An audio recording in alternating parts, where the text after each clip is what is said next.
Oke, pertama-tama, cara terbaru buat mematikan Safe Search yang terkunci di Google, kalian bisa buka aja browser di Google Chrome di PC atau HP ya. Lalu klik ikon di pojok kanan atas. Seperti yang kalian lihat teman-teman, di sini Safe Search masih aktif ya teman-teman.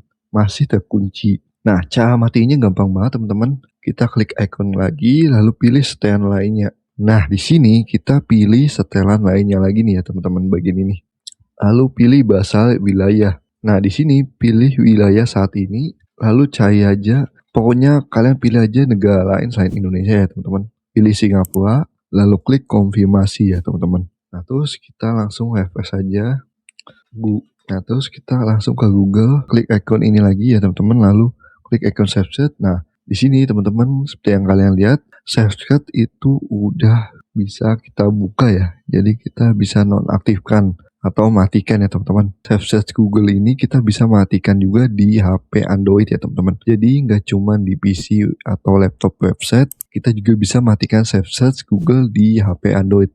Kalian bisa coba pakai browser Google Chrome di HP Android, aplikasi browser Google Chrome di HP Android.